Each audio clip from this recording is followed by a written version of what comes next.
sekali lagi dengan asrar, keberkahan, kedudukan, kemukjizatan dari surat Al-Fatihah.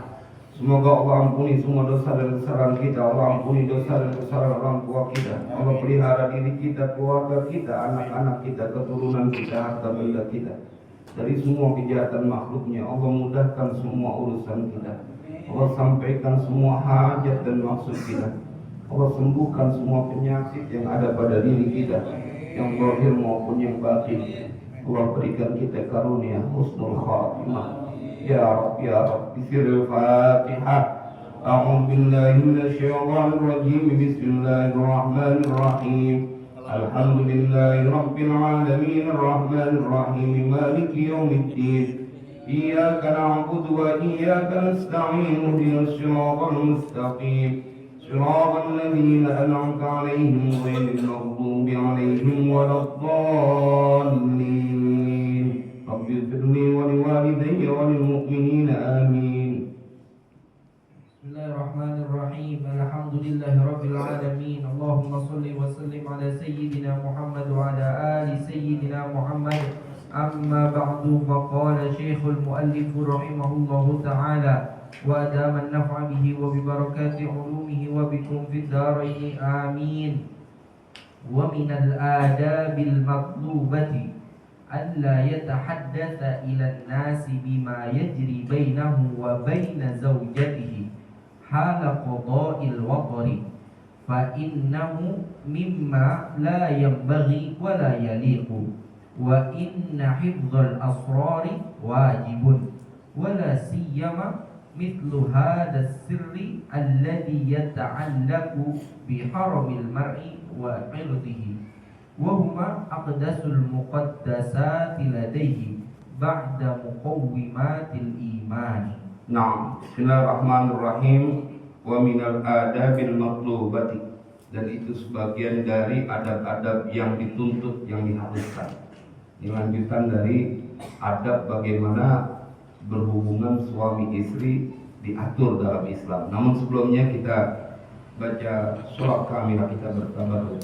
Allahumma sholli sholatan kamilatan wa sallim salaman taman ala sayyidina Muhammadin alladhi tanhallu bihi al-uqadu wa tanfariju bihi al-qurabu وتقضى به الحوائج وتنال به الرغائب وحسن الخواتيم ويستسقى الغمام بوجه الكريم وعلى آله وصحبه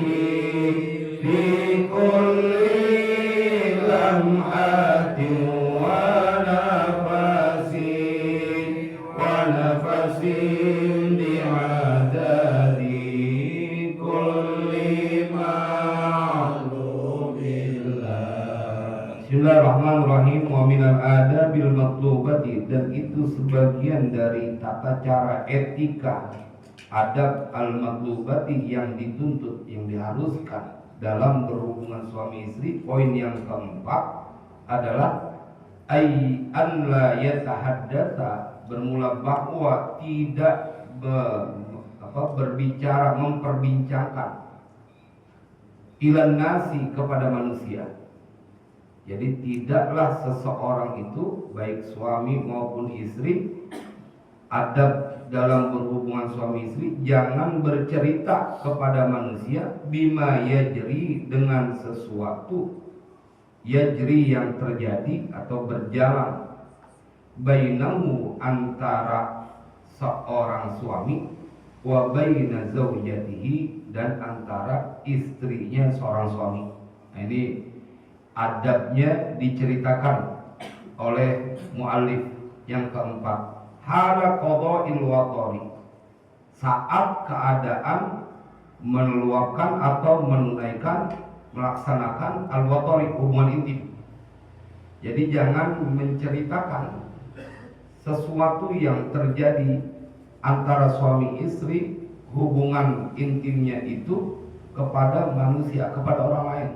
Nggak boleh, karena kita suka ketemu juga. Nanti diceritakan di sini. Di masa Rasulullah terjadi. Artinya itu di masa Rasulullah. Apalagi kita yang sudah jauh setelah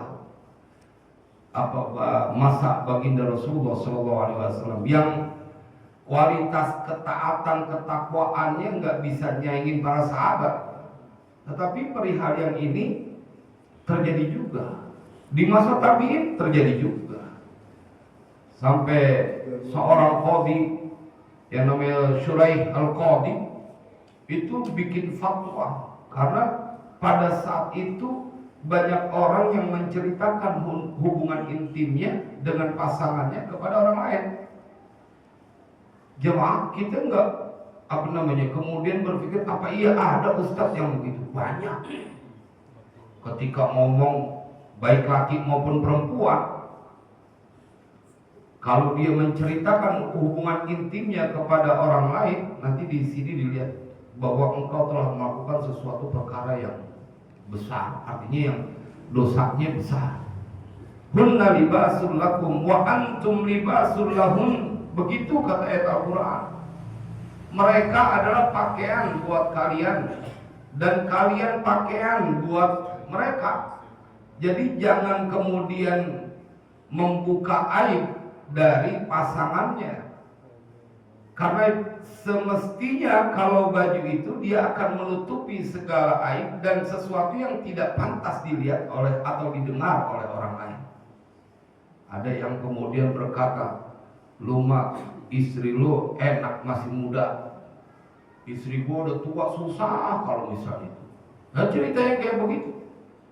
Atau dibalik, suami lu enak masih muda masih gagah, gua punya suami udah tua capek kita payah. Kalau cerita curhat sama orang lain nggak boleh, nggak boleh. Itu rahasia. Kalau bahasa jawaranya kalau mau meleduknya di perut gitu, jangan sampai keluar gitu. Ya bukan begitu Pak Judi kan? Jangan, Menduk di pantat. Dari pantat, itu namanya kentut kalau menduk di pantat.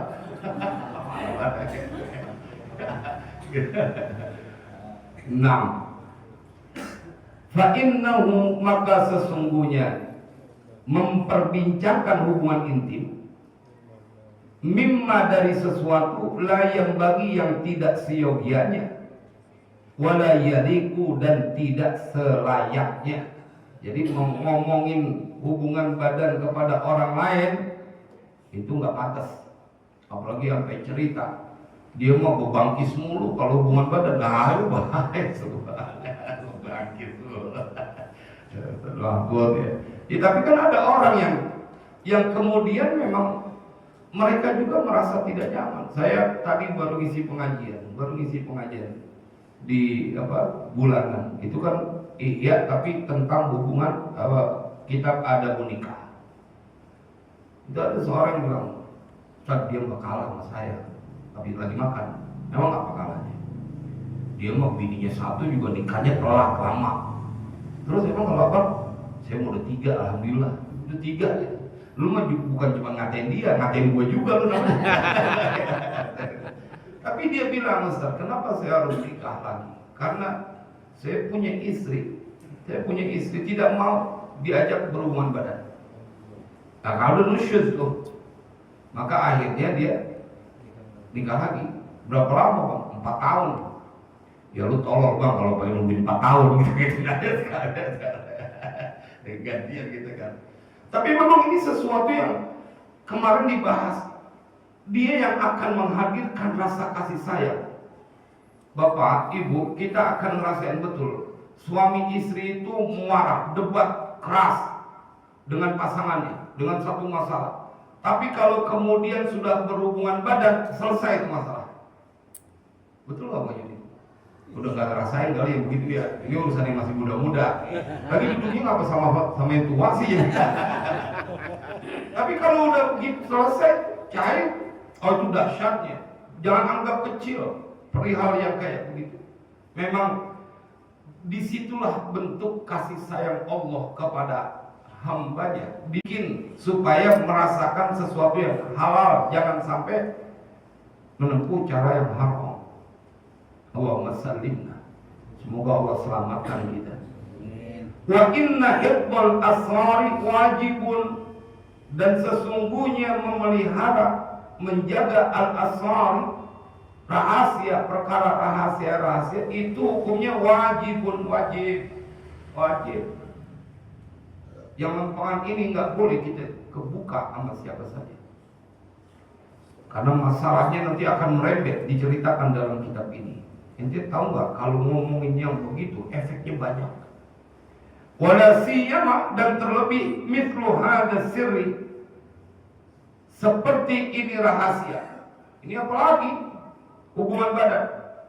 Alladzi yata'allaqu, yang berkaitan biharamil mar'i wa irbihi, dengan kehormatan seseorang dan harga dirinya seseorang. Oh, itu berkaitan dengan itu. Laki gua mah cuma pengennya doang, paling 3 menit selesai. Itu contohnya.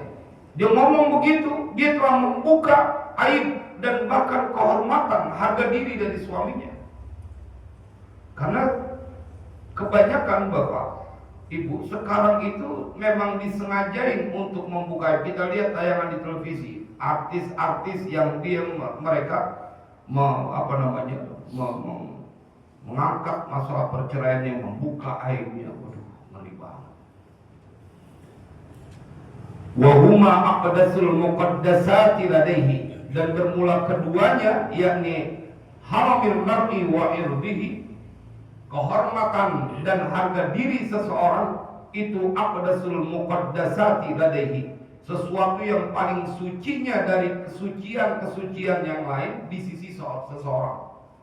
Orang kalau misalnya disentuh harga dirinya, wah Ustaz kagak bisa ini Ustaz, ini masalah harga diri, rumahnya bang begitu. Itu masalah besar. Ente boleh hina yang lain, boleh kecilin yang lain, tapi kalau udah harga diri diinjak-injak, yang lemah pun akan menjadi kuat.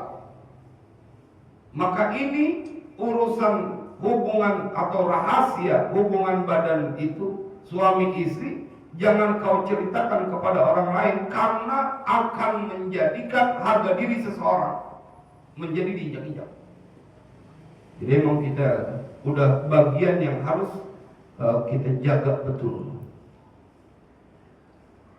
Ba'da muqawwimatil imani, setelah tegaknya daripada pilar-pilar keimanan.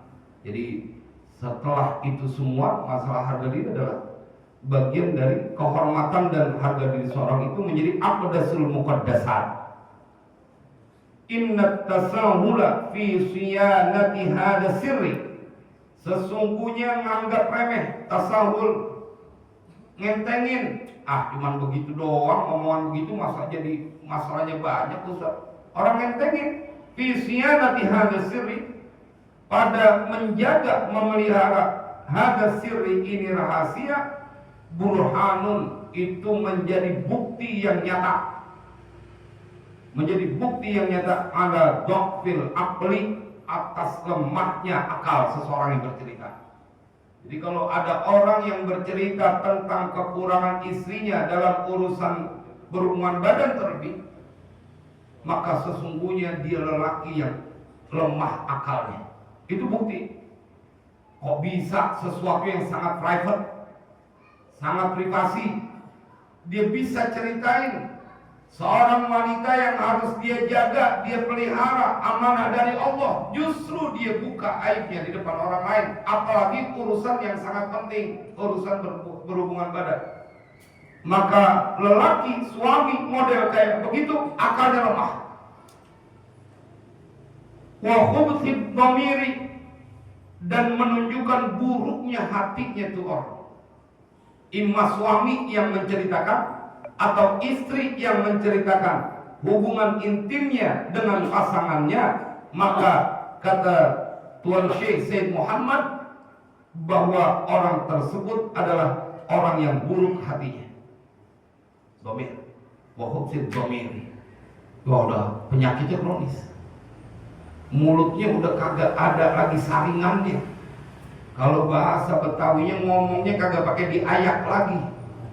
Ya harusnya kan diayak dulu.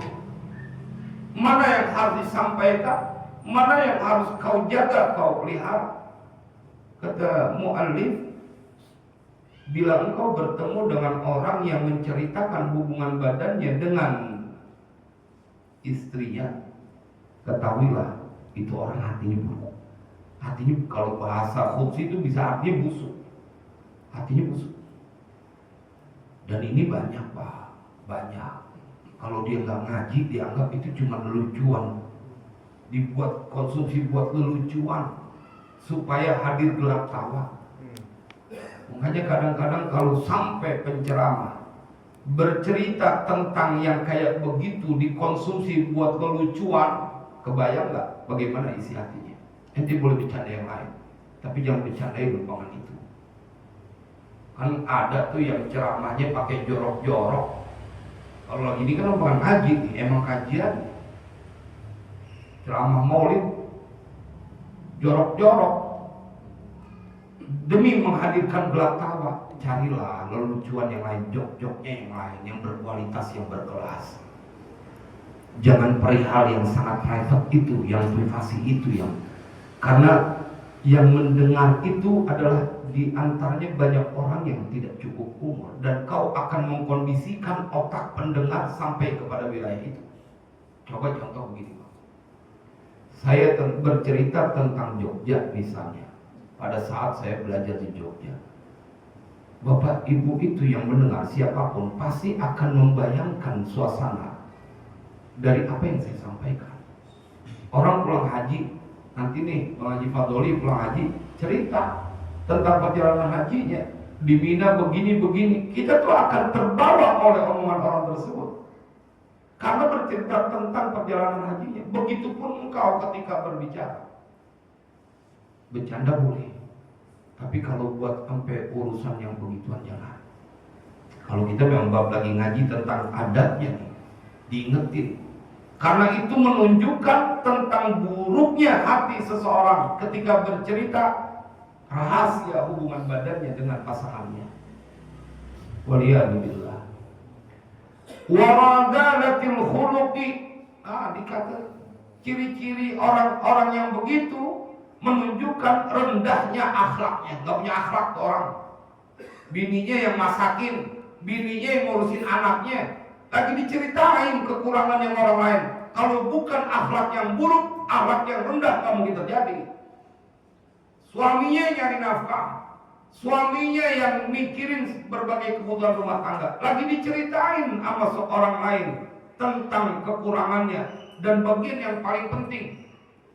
Maka apalagi yang disebut kalau bukan akhlaknya kelewat rendah. Waradadatil khuluqi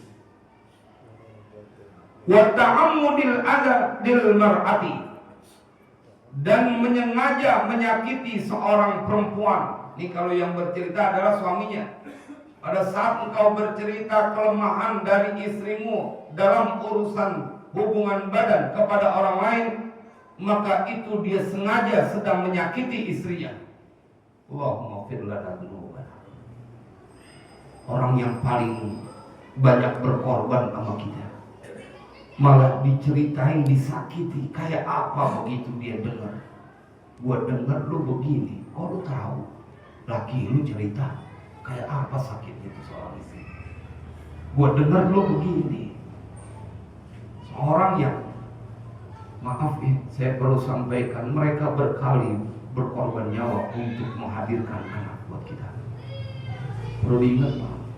Jadi biar ngerem kalau kita lagi kalau marah gitu. Ini orang nih taruhannya nyawa demi membahagiakan suami dan punya anak. Jadi kalau kita ngelihat kayak begitu, kita akan ngerem, ngejaga.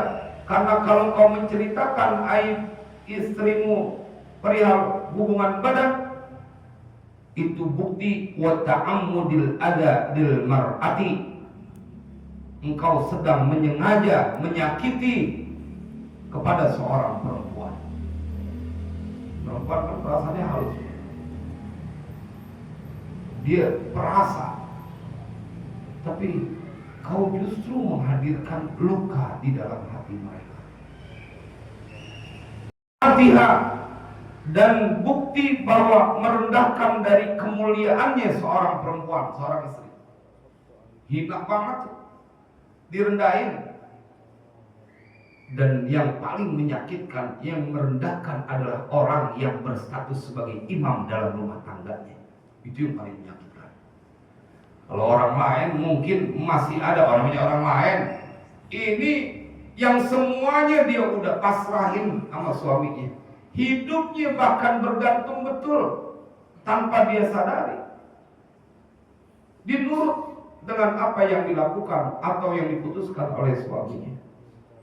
Wal habdi min karamatiha, kata muallif, suami yang membuka aib hubungan badannya dengan istrinya, dia sedang merendahkan dari kehormatan yang dimiliki oleh istrinya.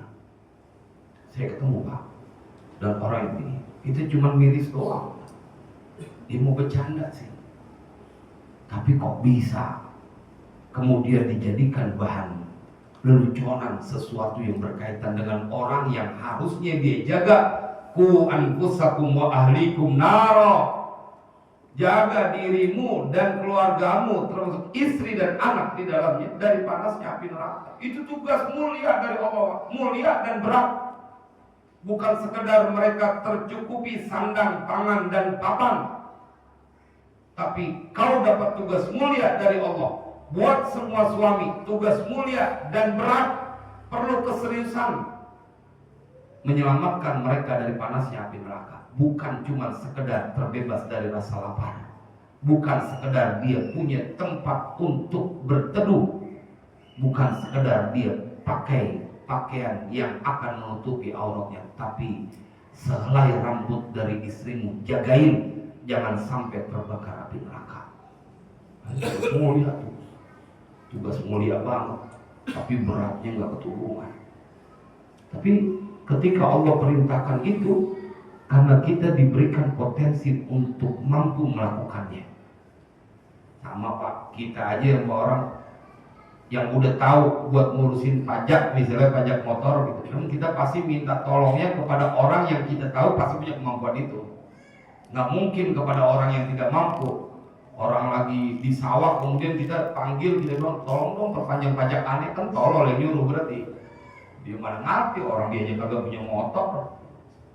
Jemaah, tetapi ketika kita meminta orang, kita pasti tahu ini orang punya kemampuan. Ketika Allah perintahkan kita para suami, di pundak kita ada sebuah amanah. Inti jagain, jangan sampai kulit rambut istri inti kena panasnya api neraka. Ya Allah, sebuah kehormatan mendapatkan itu dari Allah. Kehormatan Pak, berarti kita mampu sebenarnya, karena Allah perintahkan itu.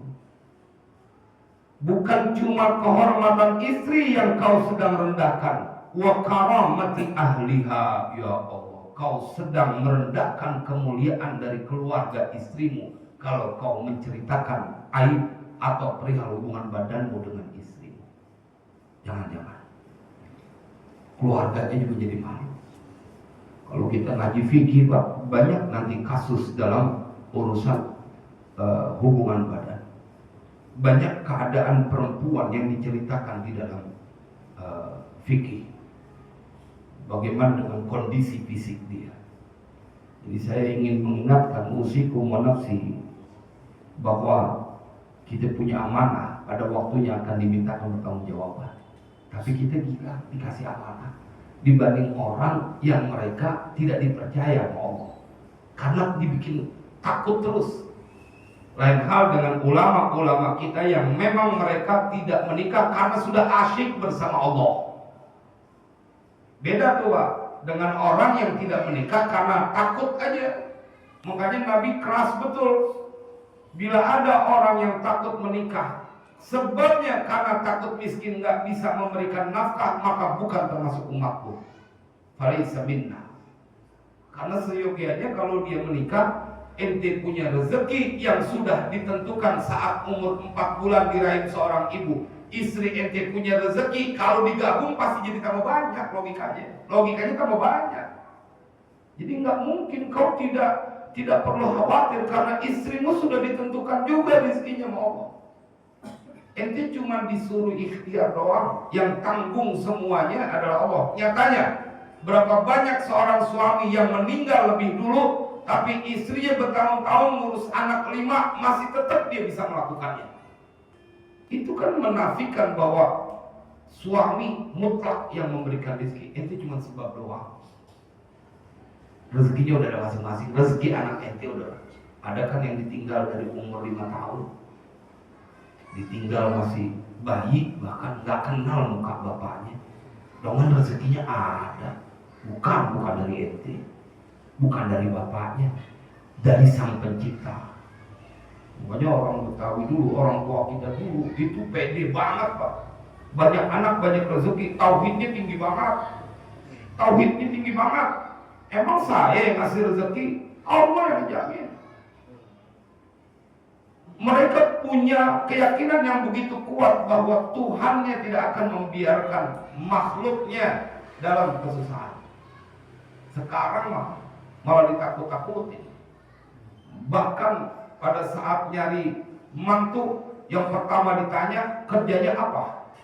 Nggak ditanya bagaimana ibadahmu, bagaimana kau punya amal. Kalau dia taat sama Allah, dia pasti sayang sama anak perempuan kita. Biar kata dia duit banyak, kalau ninggalin sholat, siap-siaplah anakmu akan menderita. Karena Tuhannya aja dia kagak takut, apalagi sama anak perempuan kita. Itu logika. Makanya dalam kitab Ihya, kalau ketemu ada lelaki yang datang kepadamu, kau ridho sama agamanya dan amanahnya, udah pungut jadi mantu. Jangan tanyain kerjaannya, bukan prioritas, yang prioritas agamanya. Oh, saya perlu ceritakan yang kemarin saya sampaikan. Saya sholat Jumat kemarin di Masjid Kota Wisata. Seorang bapak bilang, Ustadz doain saya punya mantu non muslim. Kayak apa sakitnya? Saya punya anak perempuan pramugari, nikahnya di Singapura. Itu dia. Sedih dia, tapi gimana udah takdirnya. Tapi dia bilang, saya punya kekuatan doa Ustaz. Ke siapa aja saya ketemu, saya minta didoain biar dia punya suami itu dapat hidayah. Dan itu boleh untuk mendoakan dapatkan hidayah. Kalau mendoakan untuk mendapatkan ampunan nggak boleh. Mendapatkan hidayah boleh, supaya dia dapat hidayah. Tapi kan hancur loh tuh. Ya lu neng, gua gendong dari kecil. Akhirnya nikah sama yang non muslim secara fikih. Lu kan bikin dosa mulu. Kayak apa sedihnya. Nah makanya jemaah sekalian berbahagia, kalau kita sangat dipandu dengan apa yang diajarkan oleh Nabi, insya Allah selamat. Insya Allah selamat.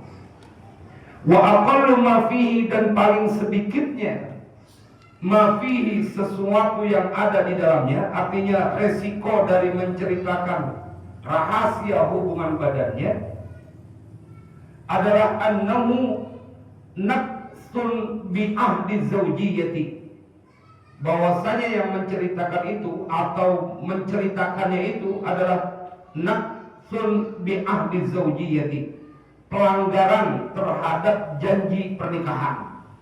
Itu udah pelanggaran, menceritakan tentang hubungan intim dengan pasangannya, itu pelanggaran.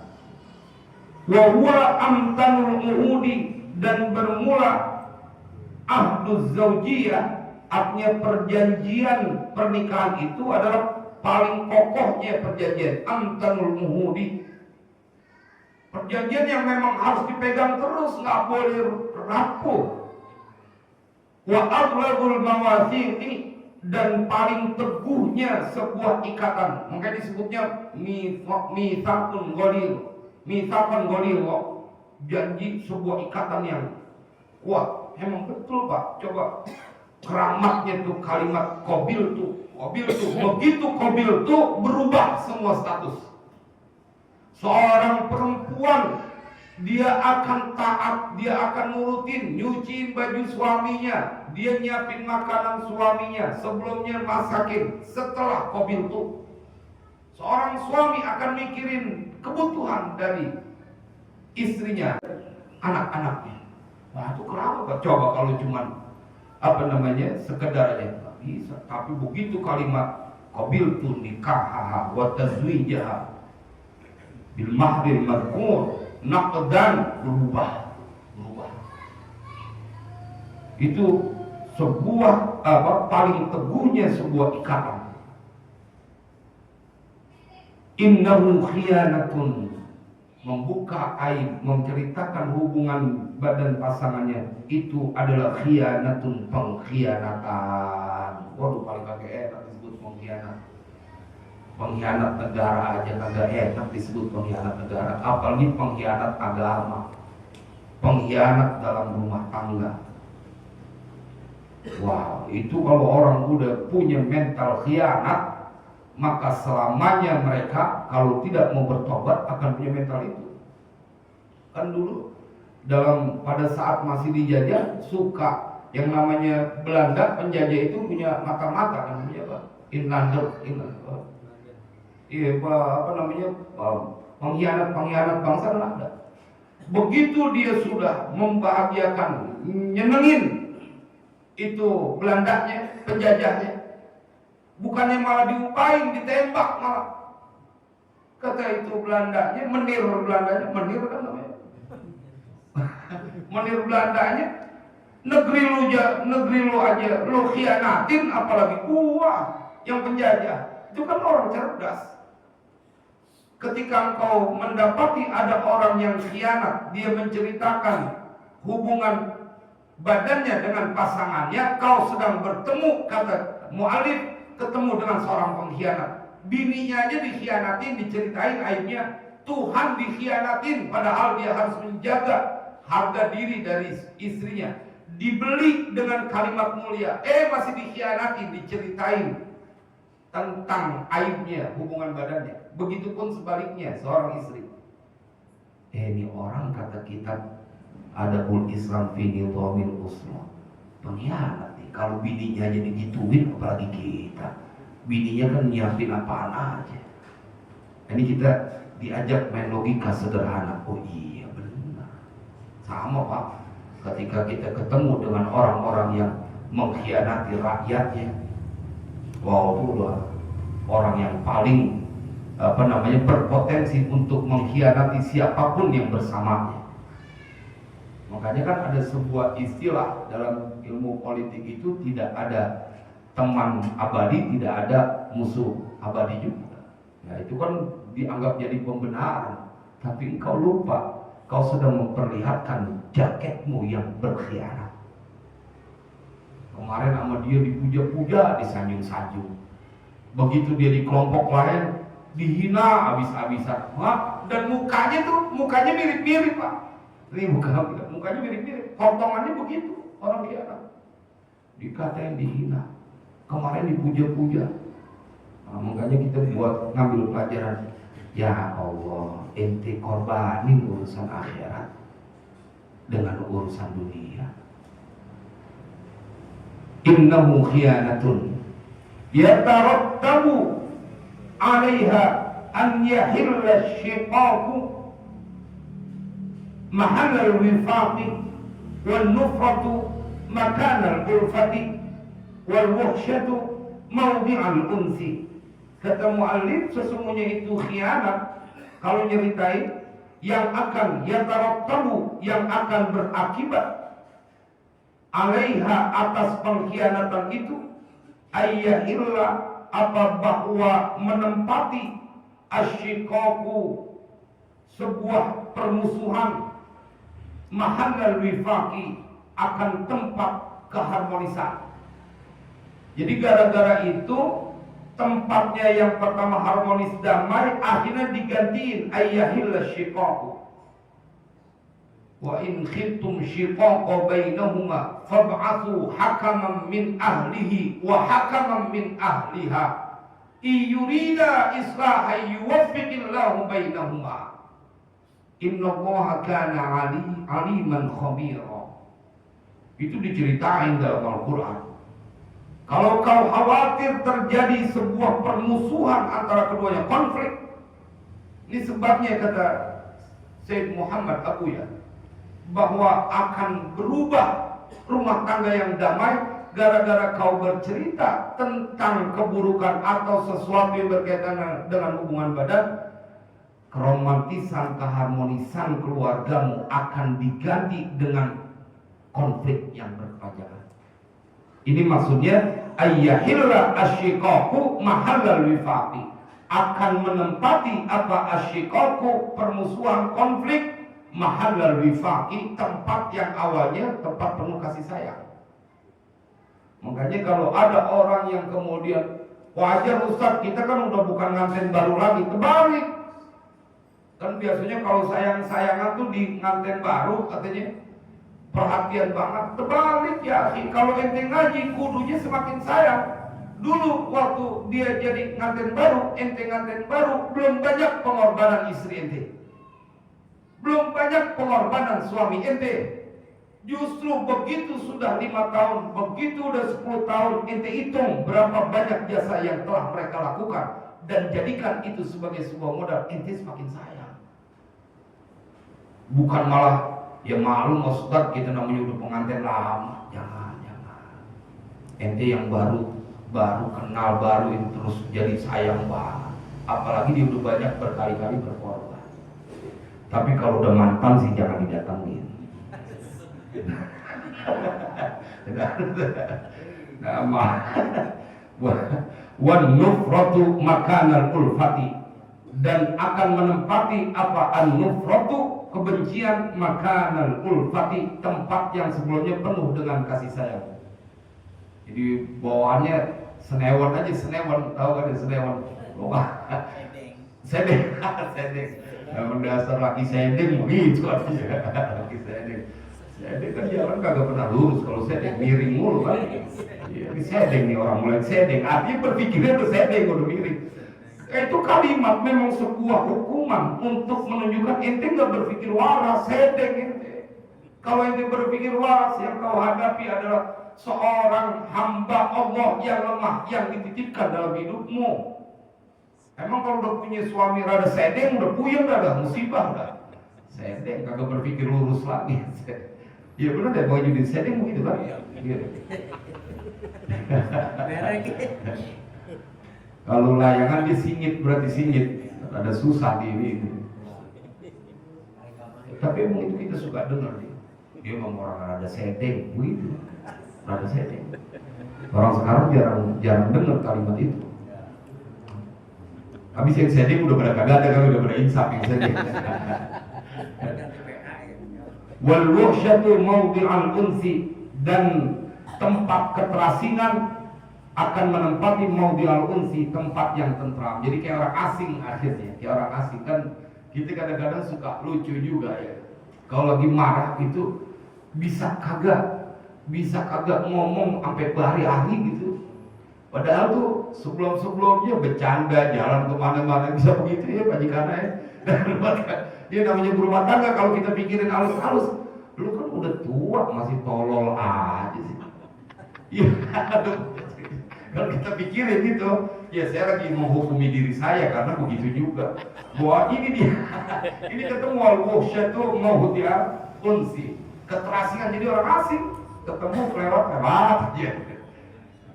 Ngomong kagak apa kagak, padahal bini kita. Allahumma fir lana dzunubana. Kalau yang ustaz aja begitu, kalau dia bukan ustaz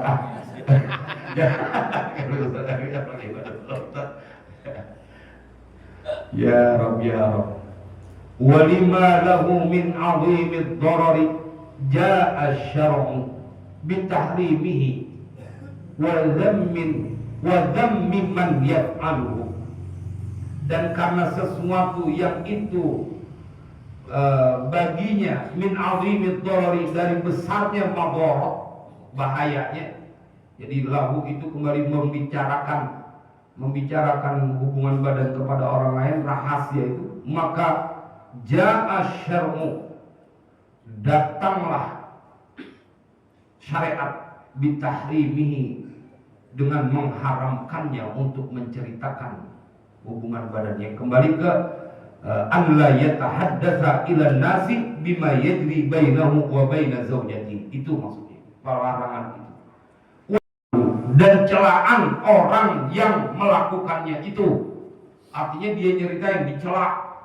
Nanti kita lihat ada dua dalil yang disampaikan oleh muallif. Akhraja Muslimun, telah meriwayatkan Imam Muslim, wa Abu Dawud dan Abu Dawud, wa ghairuhuma, dan selain dari keduanya. Artinya banyak yang meriwayatkan ini hadis. Min hadisi Abi Sa'id Al-Khudri, dari hadisnya Abi Sa'id Al-Khudri radhiyallahu anhu, semoga Allah meridhai Abi Sa'id Al-Khudri. Beliau bercerita. Jadi kalau kita melihat bagaimana kemudian disebut perawinya sampai kepada sahabat, maka kita akan diinformasikan ini terjadi. Jadi kita ngebayangin enak betul sahabat Sa'id Al-Khudri mendapatkannya langsung dari baginda Rasulullah. Anna sayyidana Rasulullah sallallahu alaihi wasallam qala, sesungguhnya Tuhan kita, utusan Allah, semoga Allah meridhoinya dan memberikan rahmat dan memberikan keselamatan, yakni Nabi Muhammad qala, itu qala, bersabda. Siapa Nabi? Nabi bersabda, inna min syarrin nasi indallahi manzilatan yaumal qiyamati.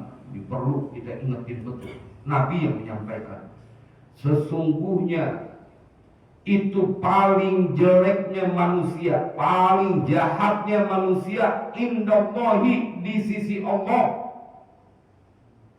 Manzilatan, apanya, kedudukannya, yaumal qiyamati, pada hari kiamat, ar-rajula, seorang suami, yufdi ila imraatihi, yufdi, menggauli, berhubungan badan, ila imraatihi, kepada istrinya itu rajul, wa tufdi ilaihi, dan menggauli juga atau berhubungan badan siapa istrinya, ilaihi, kepada rajul.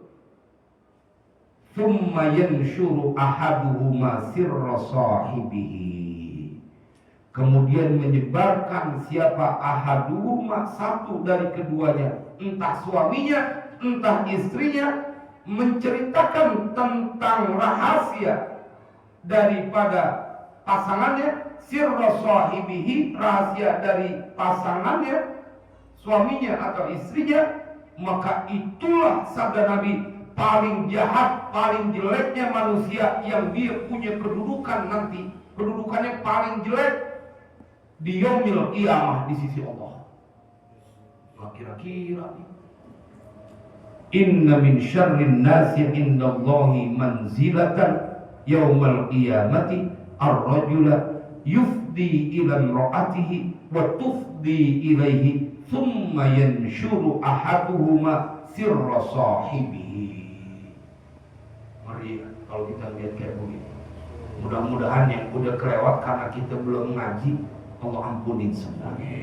Tapi watesan ini malam kita udah ngaji, jangan ente dapat tempat hina di dunia aja kagak enak. Bagaimana ceritanya kemudian jadi tempat hina di yaumil qiyamah di sisi Allah. Allahumma ighfir lana dzunubana. Semoga Allah ampuni semua dosa dan salah kita. Ini dia pentingnya ngaji. Kan kadang-kadang orang kalau udah marah ya ditumpangin sama setan. Ditumpangin sama setan. Makanya kita kalau marah kita disuruh berwudu supaya setan gak ikut campur. Yang bikin orang sampai lupa daratan marah itu karena dia membiarkan dirinya ditumpangi sama setan. Kan disebut buat istilah bahwa orang lagi kesetanan. Emang ada dalil. Cuman kalau orang dulu kan nggak perlu dalil, dia langsung aja kepada intinya. Itu orang lagi kesetanan. Emang ditumpangin setan. Orang kita ngaji pada saat bab tentang wudu kemarin, bidayatul hidayah. Itu kalau ada orang wudu berasa was-was sampai lebih dari 3 kali tangannya berasa was-was, nggak kelar-kelar gitu, penyakit was-was. Itu emang lagi diketawain sama setan, karena setan yang intervensi. Walahan namanya, dikasih ujuk namanya Imam Ghazali, namanya walahan. Kalau ente wudhu berasa kagak tenang, muka dibasuh lama buat berasa kagak puas, nggak kena semuanya. Nah itu sedang. Makanya kita disuruh berdoa pada saat kita berwudhu supaya setan itu kabur. Nah, ngeri banget ini. Ya inna min syarrin nasi indallahi manzilatan yawmal qiyamati ar-rajula yufdi ila imra'atihi wa tufdi ilaihi thumma yanshuru ahaduhuma sirra sahibihi. Wa rawa al-Imam Ahmad dan telah meriwayatkan siapa Imam Ahmad. Nih tadi saya ceritain bahwa di masa sahabat aja, di masa ada Rasulullah banyak kejadian. Apalagi di zaman sekarang. Biarin dah orang-orang, asal jangan kita nggak mau ntar punya kedudukan tempat paling jelek di yaumul qiyamah. Artinya kita jangan ke bawah-bawah. An Asma'a binti Yazid, dari Asma' binti Yazid radhiyallahu anha, semoga Allah meridhoinya, annaha kanat, bahwasanya Asma' binti Yazid itu inda Rasulullah sallallahu alaihi wasallam, di sisi Rasulullah sallallahu alaihi wasallam. Ini berarti lagi menceritakan sedang ada di majlis Nabi. Wa rijalu wan nisa'u qumudun indahu, dan para laki-laki dan para perempuan duduk di sisi Nabi. Berarti lagi pengajian, lagi taklim. Faqala, kemudian bersabda siapa Rasulullah sallallahu alaihi wasallam, la'alla rajulan yaqulu ma fa'ala bi ahlihi. Ini Nabi bersabda, boleh jadi seorang laki-laki yaqulu dia berkata ma fa'ala, akan sesuatu fa'ala yang mengerjakan siapa rajul bi ahlihi, dengan istrinya rajul.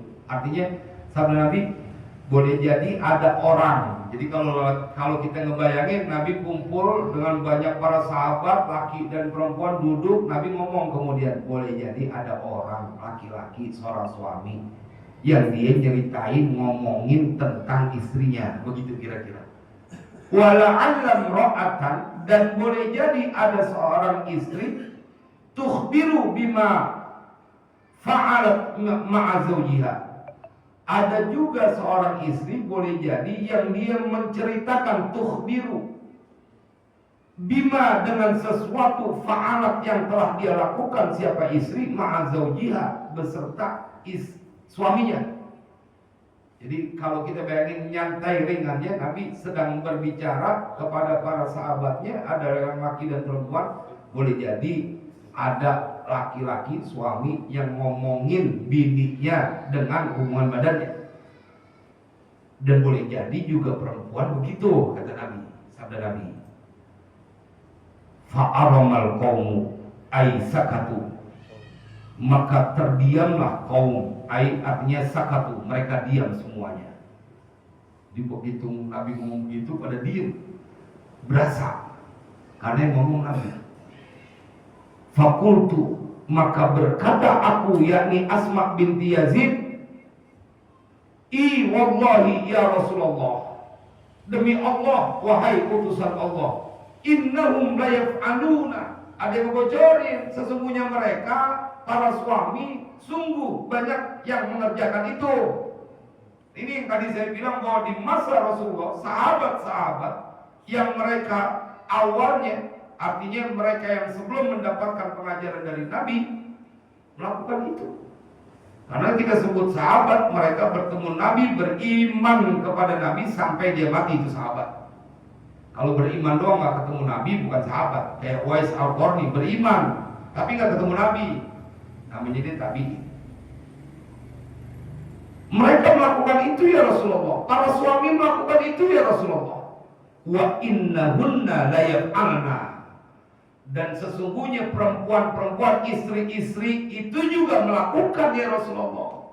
Jadi ini ngasih bocoran yang rada berani nyeplos Asma' binti Yazid saat Nabi ngomong, boleh jadi ada suami yang nyeritain hubungan badannya terhadap dengan istrinya. Boleh jadi perempuan juga begitu, semuanya pada diem. Letuklah nih Asma binti Yazid, ya Rasulullah, para suami banyak melakukan itu, para perempuan, para istri juga banyak melakukan itu. Qala, begitu mendengar apa yang disampaikan oleh Asma binti Yazid, Nabi menjawab, fala taf'alu, maka janganlah kalian melakukannya. Fa innama mithlu dzalika, maka hanya saja, fa innama masalu dzalika, maka hanya saja masalu dzalika, perumpamaan yang demikian itu, suami nyeritain tentang hubungannya dengan istrinya kepada orang lain, ataupun istri melakukan hal yang sama, sesuatu yang menjadi rahasia, apapun yang menjadi rahasia, terkhusus ini dalam bahasan tentang berhubungan badan. Sabda Nabi SAW, fa innama mathalu dzalika, maka hanya saja perumpamaan yang demikian itu, mathalu syaitanin laqiya syaitanatan, seperti perumpamaan setan laki-laki bertemu dengan setan perempuan. Coba nggak kira-kira perumpamaannya. Laki yang kayak begitu, dia sama aja kayak setan yang bertemu dengan setan perempuan. Faghashiyaha wan nasu yanzurun, kemudian bertemu siapa setan laki-laki akan setan perempuan, wan nasu yanzurun, dan manusia pada melihatnya. Jadi kalau ada suami istri yang dia menceritakan hubungan badannya kepada orang lain, yang ini adalah rahasia, hunna libasul lakum wa antum libasul lahun, tutup rapat. Ente urusan yang kayak begini aja sangat rahasia dengan orang yang berjasa, dengan orang yang rela berkorban apa saja untukmu, masih ente buka aibnya, apalagi teman ente. Istri yang begitu banyak pengorbanannya aja masih ente ceritain ke orang lain. Bagaimana kemudian teman ente, tetangga ente? Ini emang mulutnya udah gak ada remnya. Maka sabda Nabi, perumpamaan suami atau istri yang seperti itu seperti perumpamaan setan laki-laki bertemu dengan setan perempuan, kemudian berhubungan badan tuh setan laki-laki dengan kepada perempuan, dan manusia menyaksikan lihat. Artinya kan sesuatu yang kagak kelihatan. Siapa yang pernah lihat setan kawin? Tapi akhirnya manusia melihat, gara-gara suami cerita jadi tahu. Itu perumpamaan yang maksudnya. Jadi pilihannya adalah ada pada diri kita. Apakah kita ingin menjadi orang yang mempunyai kedudukan terpuji? Di antaranya adalah perlakukan istrimu dengan baik. Saya tidak mengatakan bahwa yang istri nggak begitu juga. Memang ini potensinya ada pada suami dan istri. Tapi kan kita kepala rumah tangga, kita yang tahu, kita ajarin bini, lo jangan pernah ngomong apa-apa nih sama orang lain perkara hubungan badan kita. Kenapa? Karena engkau akan mendapatkan tempat paling buruk nanti di dunia kiamat. Gue sih gak ada masalah, yang namanya orang. Tapi perkara lu nanti tanggung jawabnya. Nah, kalau jadi imam kan fungsinya itu, bini punya imam yang tahu ilmu agama, beruntungnya luar biasa. Makanya kalau istrinya nggak ngaji, suaminya yang ngaji, karena nanti dia akan mentransfer itu. Begitu pulang nyalur, gua baru ngaji tadi nyalur. Ngaji apaan sih bapak lu?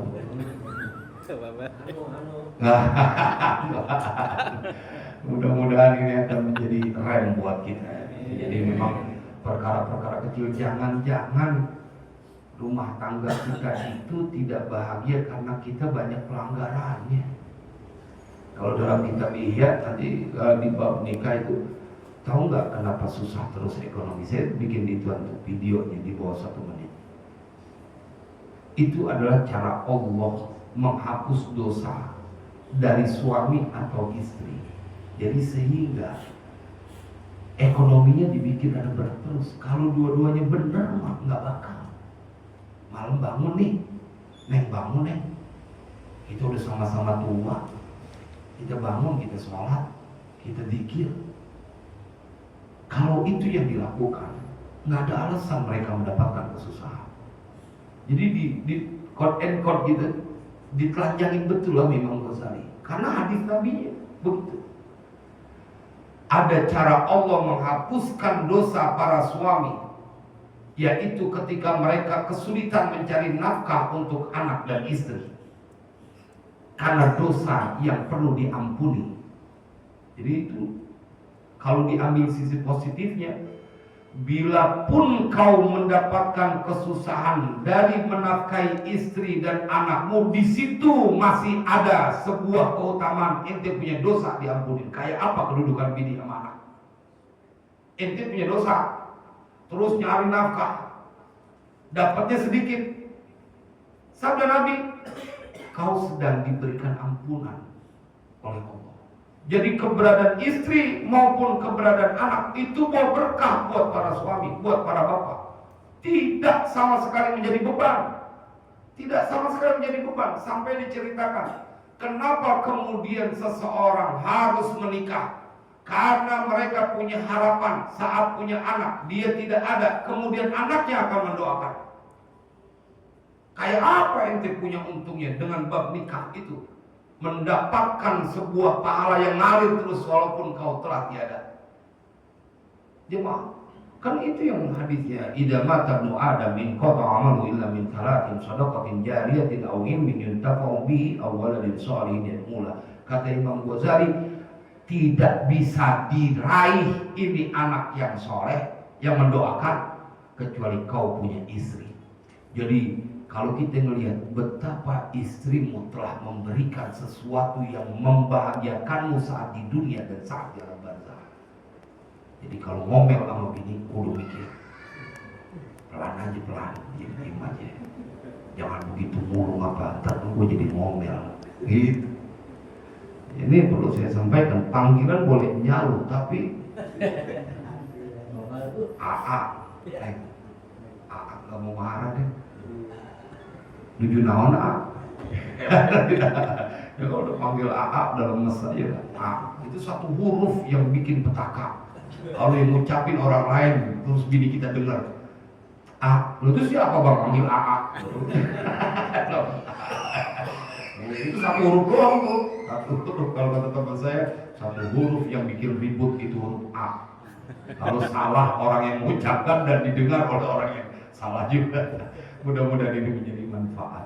Wallahu a'lam bishawab. Bismillahirrahmanirrahim. Alhamdulillahirabbil alamin. Allahumma shalli wa sallim ala sayyidina Muhammad wa ala ali sayyidina Muhammad.